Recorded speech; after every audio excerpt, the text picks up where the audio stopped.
Asit, hi Aishwarya, how are you? Hi Ayaz, I'm good, thank you. I'm good too, thank you. How was the week?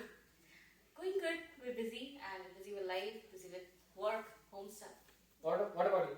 Sure, in work-wise also I have been busy in some internal projects and all. Yeah. So it's going good, thank you. Yeah. So thanks for coming, giving your weekend to me for this podcast. So we can just start it. I don't want to waste you a lot of time. So to start with, like a normal trend. So can you take us through your Australian journey? Sure. So when I was studying BTech, I was in a different kind of branch. I was doing mechanical engineering, and then I was having some 4 years of experience in TCS. But then I thought I am not. I have to be somewhere else. I want to progress my career to somewhere else.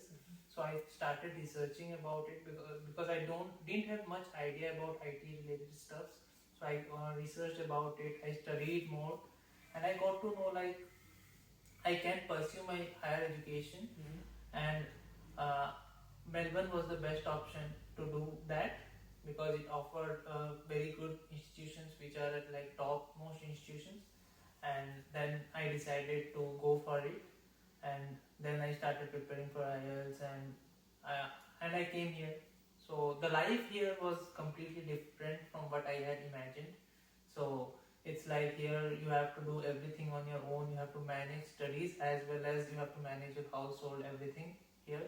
So that was pretty difficult in the initial days, but then gradually it came.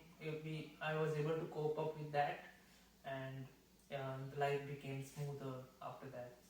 Okay. But the initial days, the most challenging part was house hunting, because initially people won't give you home because you are not working, and sometimes you have to go on ignoring your studies and go on to house hunting and go for inspections and etc. But it's like a part and parcel. Everybody goes through the same. So I realized that, and then after that it became good. Okay. So which uni did you study and what course? I was studying in RMIT University. I was studying masters in IT. The reason for choosing the masters of IT because it offered a vast range of subjects. So that's the only reason. So what was your experience, like a uni experience? My uni experience was based on I was mostly concentrated on studying rather than doing part-time, because I was new at this field. I didn't have any kind of study experience in IT, so it was pretty difficult for me when I was studying. There were new subjects which my fellow mates had experience in learning about that, but I was completely new, so it was kind of challenging for me based on that. But also it was kind of refreshing because they had only one subjects per week, so rest of the days I can study on my own and build up my skills, and also household activities also I can do. So it was not that focused on studies, but also I can do my other things as well. So initial days, the first year of the college was very challenging, but gradually I got used to it. Okay, that's good. And where do you work at the moment? I am working in Servian. Okay. So can you tell us more about that? Sure, it's a consultancy firm. So I am a consultant there. So generally we are assigned some kind of projects, and we work on that projects. Okay. So I'm an ML engineer by profession. So currently I have experience in from cloud perspective, the ML engineering part GCP or Azure. So basically I build pipelines. I have also productionize the systems, the ML pipelines, and all the continuous integration, continuous deployment paths. So yeah, that is my overall thing. That's good. So coming to you, Aishwarya. So I know you came here directly to work and you didn't do any masters here. So how was your journey? It was fairly good. Previously when I came here, landed here, there were a lot of horror stories. It was like you won't be able to work soon, get any job and all we are lucky enough to land in a time when there was a lot of shortages, and also I came up with a lot of experience from India, which helped me to move on in my career perspective. I went through LinkedIn, various interviews. I searched through everywhere in internet, gave vast range of interviews and everything. Sometimes there was a bit of difficulty in getting the Australian accent, because as in India we deal with mostly with American and British people, UK people, but here the accent and the things are a bit different. But it was just a small bump. Other than that, it was all good. Okay. It was good, and the culture difference here and the vast variety of people here also adds a refreshing touch to your work Okay. experience. So it was pretty good for you. It was good, although you have that hurdle of like coming to a new country and setting up everything and starting from the scratch. But other than that, I think it was good. Yeah. That's good. Yeah. To us for Asit, as you mentioned, you are working as a data consultant in a consulting firm. So what a data consultant look like? Data consultant life is very challenging, I would say, because they not only have to focus on one technology or whatever they are doing, they have to go on multiple roles. So, according to me, the life of data consultant can be anything. We have to be ready for a new challenge every passing day. Every day we woke up and we think like what we have to do. We will be told like this you have to do.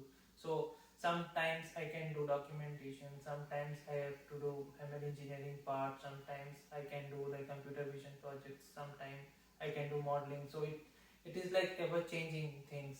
So, and that also we won't be knowing beforehand. So on that day we will be knowing like this, I have been assigned this task. Yeah. So that's a very challenging part, but the good part is that like after doing that you will be good at that thing also. So you will be good jack of all trades. Okay. What we say. Okay. So yeah. So it's like we need to focus on a lot of skills at the same time.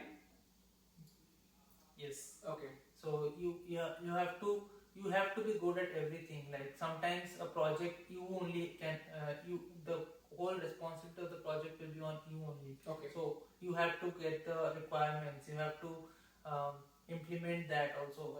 Everything single-handedly. So that also can come to you. Okay. So you have to be ready for that challenges.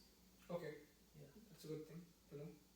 So of course, Aishwarya, you have already worked with different consultancies from back in your home country like TCS or Cognizant. So my question is like, what skills do you think one should have before joining any consultancy? Or yeah. So thing is, in back in my country, people when there is a consultancy or you are a software engineer, people expect you to do just the software engineering stuff. They ask you to develop a code, or they ask you to test something, or they ask you to. It's basically very much segregated, and the focus is parallel stuff. But when you come here, the spectrum is vivid. People expect you to know the depth of your knowledge and also know the things that is in top in this market. You should, even if you don't know the thing with all hands on, you should be knowing it in the back of your mind that this exists and you can work on it. This is what expectation is here. Okay. And that is good in kind of like you always need to be in the touch with the technology you're working in, and you always need to be on hands on everything, so that you will grow during your work. And in consultancy perspective, you need to be open-minded for everything. Okay. You need to consult your client during any difficulties. It can be their business requirement, it can be their production issues, it can be their performance issues, it can be even pitching for them. So pitching from your client. So it can be everything. So consultancy expects you to do that, and this makes you grow even in technical perspective and even in managerial perspective, Okay. because you touch everything and you know everything, Okay. and then when you grow in that perspective, I think it would be good for you in future days that you can say that I know sort of everything around. Okay. And it's a good thing. Mhm. Even if you go somewhere, no one can say that you haven't done this. Mhm. So it challenges you every day. Mhm. But that's what we are here for. Yeah. So you said like you haven't done your masters here and you Yeah. came directly from India to work. So what was your process to finding the job? What was the process like? I basically touched on two things, LinkedIn and Seek. Mhm. And people from talent acquisition came in contact with me Mhm. through LinkedIn. LinkedIn is a vast market here, Okay. is what I would say. Mhm. And also I especially went on and asked a recommendation to few of my friends, which helped us as well. And also I went on and asked the talent acquisition people from different companies, so which helped me a lot. I think that is what has helped us to go through the job. Okay. The talent acquisition people who helped us to go through their companies Mhm. rather than directly applying. Also, I am in a full stack background, Mhm. which I think is a niche market here. Okay. So in that way, it was also I come up with like 6 years around experience. Okay. So it was that market helped me to settle in quickly. Okay. Yeah. That's good. So for you, Asit, I have one doubt. As you mentioned about the projects in consultancy, you are currently doing an internal projects. So on what basis companies assign a project to different employees? Like, It can be like they know your record. Mhm. They know like what are you good at. They get feedback from people. They already know everything about you. Mhm. So whenever a project comes, they will just recommend your name to that project, and then an proper interview will be held, and then you will be selected or rejected based on the interview. So Okay. that's the generic process which Okay. is followed. So you have to like keep learning every single day, and you have to keep the record of that particular certifications, and then they will select you based on that certifications. Not necessarily. Like certifications is only for like benefit. I think out if you go outside the organization, but inside the organization, what work you have done, that is the main priority rather than the certification. They will see like they will get all the details from the clients, like how was he working and all, Mhm. and from that perspective you will be assigned to the next role. But what if that's my first project? Then how are they going to? Then the first project will be based on like how like based on your interview when you landed the job. Okay. On that interview, it will be landed your first project. Okay. I would That's also like to add on to it, Mhm. like interview in the company we are here is not just one layer of interview. Mhm. There are like multiple layers of interview in which Okay. multiple people go through your skill set. Yes. So in that way, I think they already have the most of the data they need to place us in a particular project. Mhm. So in that place, they have our skill set, they have our coding skills Okay. and everything. So yeah, they assign us our roles in that manner Okay. for the starting, and after that they review you after every 6 months or a year. Mhm. Okay. Yeah. So what do you like about your consultant job?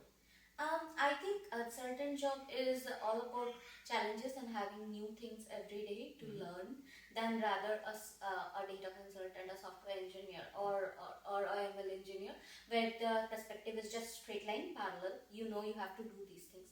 But in consultancy, I would repeat myself, but that is how it is. Like Okay. you need to be everywhere, present everywhere. You Mhm. need to make focus on your client.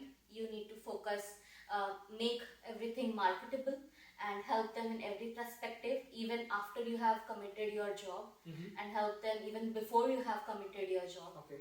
Like he said, documentation and deploying whole of your project, and then at the end supporting, also giving maintenance, Mhm. sometimes pitching, and sometimes consulting is all about giving your expertise and Okay. all things. So that's what it is. And So I like it. Yeah. yeah, and I would like to add to her like sometimes it's like outside your job for the branding, Also, we go to parties and events, and sometimes I like pitch our company as a whole, like our company do these, so that people will know, and maybe they have some idea, they need some help, then they can come to us. So it's not about like 9 to 5. So we have to go like after 5 also. If we are going to any events, we advertise, we market our company, so that Yeah. that will add the value. It's kind of fun as well. Like Yeah. you go to different institutions, you go to parties, you go to mix with multiple brands here, and you say that my company is awesome because I like it. So it's kind of a marketing which helps our team, and it's kind of fun as well, out of technical perspective too. Yeah. So what difference have you noticed, like working back in India as well as working here? Did you notice any difference? Yeah, of course. Like first thing is like in India they expect you to do all the work in a particular time, and it's kind of difficult for few people to understand the technical stuff that this cannot happen or something like that. But here the main difference is they expect you to do the work here too, but they understand that the things have some drawbacks, and when we make them understand, and they take it in a positive manner, and that is what is like good to work. And also it's like we have such a vast diversity of people here, like all over world, and everyone have their own perspective, have their own knowledge to share on, and that is a great thing, because people, when you learn from smart people, and there are smart people from all over the world, so the learning thing, and the people are a bit relaxed here, I would say, than back there. There is a lot of pressure, I think, there for things to be done. Here I think there is pressure things to be done, but it is in a way that smooths you on, and there is like people are more understanding, I would say, for every perspective. So it helps you in the long run. So that's it. So I'll just touch some of the personal questions now. So how did you guys meet? So we met through a arranged marriage thing, which is like back in India, a huge thing. So we, my aunt and his parents are best friends. So it was a family thing, and they asked us like, "Will you like to meet each other?" And we were like, "Yeah, why not?" So yeah, that's how we met, and we talked, and then we dated for around 2 years, because he was back to study here. And then we got married during the COVID time, and we landed here. So yeah, that's how it is. It's a good story. Yeah. Yeah. Since I know you from your university days, as we studied together, and like now that time you were single, but now you are married. So how's the life changed? Yeah, definitely the life changed much, because at that point of time I was committed, I know, but still I can like focus most of the things on the studies. But now, though I'm working, I also have a responsibility towards my wife. So it's like I have to give time to everything. So in that perspective it changes. And to the positive thing, I would say like I have got a friend in her. So she's also working in the same domain. So sometimes she also helps me figure out if I'm stuck in something. She will just know by herself like I'm stuck in something. She will just have a discussion. She won't directly ask me, but she will have a generic discussion, and from the discussion it will come out like, I will say, suppose this is the scenario, how will you deal? So she would give me good useful suggestions, and I would implement it, and I have got some good feedback and good results from that. So yeah, so I would say like it's a good thing that I am married, and I have lot of positive things after I got married, like because now everything is divided. If I would have been single in Australia, it would be very difficult for me, because in my last days of my uni, it was like a living hell because of COVID era. So I went back. But though I got a friend here, so my life is a little bit easier than others, I would think. Yeah.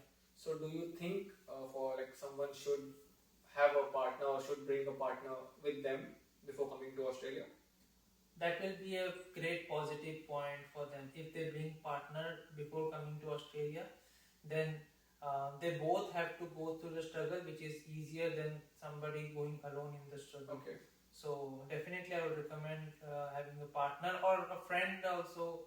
Somebody should be there in a foreign state so that if you won't be alone, I would suggest. Yeah. Do you want to add something? Yeah, I would really like to add on to that. Like even if you are in foreign country, when you come up and you have a bit of cultural barrier, you cannot grow in a minute from that cultural barrier that you have back in your country. And it would be a great emotional support to have someone near you and to go through that journey. Of course, a place like growing in a foreign country is difficult than what you have back in your country. And even if not technically a professional support, that personal health being and the personal support you have would be great help, is what we say. Even if you don't have like a partner, but a sibling, a friend, a close someone you have to talk to, that would help your mental health very nicely. That would, I think. Yeah. So this is the final question that I have for both of you. Any advice would you like to give to someone who wants to pursue their dreams in Australia? We'll start with you. I think they should go ahead, and Melbourne is a beautiful city. People are friendly here. I haven't seen till date any harsh or bad experience, and they will help you in any place if you are in a good place. And although there are some pushbacks, but every good journey has some struggles, some bumps. So you should surely go ahead and come up and like have their Australian dream and live with. There are many Indians you will find, even from your people you will find from your state, from your nearby, and it's easier to find someone close to you, and people surely help you. That's what I would say. That yeah, they should probably. What are your thoughts on it? I would suggest people who are thinking of coming over here, don't ever think that it is a heaven. It's not a heaven. Don't pre-consumed by the fact from the movies that it's very beautiful, you will just roam around and you will just make money and all. It's very difficult if you think like that and you come here. So better be prepared for everything. You have to work on your own, you have to do all the household activities, cooking, everything you have to manage on your own. So please be prepared for that also. Okay. I think that is a thing. You need to be independent, and there will be no help as we get from, like, we are children from basically from India are like very pampered and parents do everything and all these things. We cannot expect it here. Okay. Yeah. Rather than that, I think it is you need to be independent and make your own decisions. That will help in Australia and every Western countries. Okay. But only the first year will be challenging, but after that you will get used to it. So don't ever get nervous about it also. Okay. Yeah, that's a good thing to see. So thank you very much for your time. No worries. Thank you yeah, for thank you. inviting us. Thank you. Thank you.